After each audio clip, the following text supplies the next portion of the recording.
भाई अगर तुम एक ऐसी मूवी ढूंढ रहे हो जो तुम्हें शुरू से लेकर आखिर तक बांध के रखे तो सुनो, ये मूवी तुम्हारे लिए है।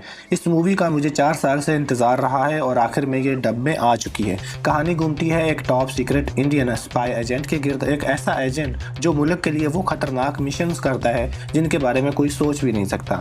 लेकिन कहानी में असल ट्विस्ट तब आता है जब एक मिशन के बाद अचानक उस पर गद्दारी का इल्ज़ाम लगा दिया जाता है। हुकूमत की तरफ से जिसके लिए वो सब कुछ कुर्बान कर देता है उसको टेररिस्ट डिक्लेयर कर दिया जाता है और सालों तक उसे जेल की सलाखों के पीछे डाल दिया जाता है। दूसरी तरफ उसका बेटा जो बड़ा होकर एक पुलिस ऑफिसर बन चुका है, लेकिन वो अपने बाप से नफरत करता है क्योंकि उसे एक गद्दार समझता है और लोगों ने भी यही बताया होता है। लेकिन कहानी यहाँ से पलटती है। एक केस की इन्वेस्टिगेशन के दौरान उसे एक ऐसी हकीकत का पता चलता है जो उसकी पूरी दुनिया ही हिला देता है कि उसका बाप गद्दार नहीं बल्कि एक हीरो है जिसे एक साजिश के तहत फंसाया गया था। अब सवाल ये है कि क्या वो अपने बाप को बेगुनाह साबित कर पाएगा, क्या सच सामने आ पाएगा या सब कुछ अंधेरे में ही दब जाएगा। ये जानने के लिए तुम्हें खुद ये मूवी देखनी पड़ेगी। मूवी का नाम है सरदार। अगर लिंक चाहिए तो कमेंट में लिखे, आपको मिल जाएगा।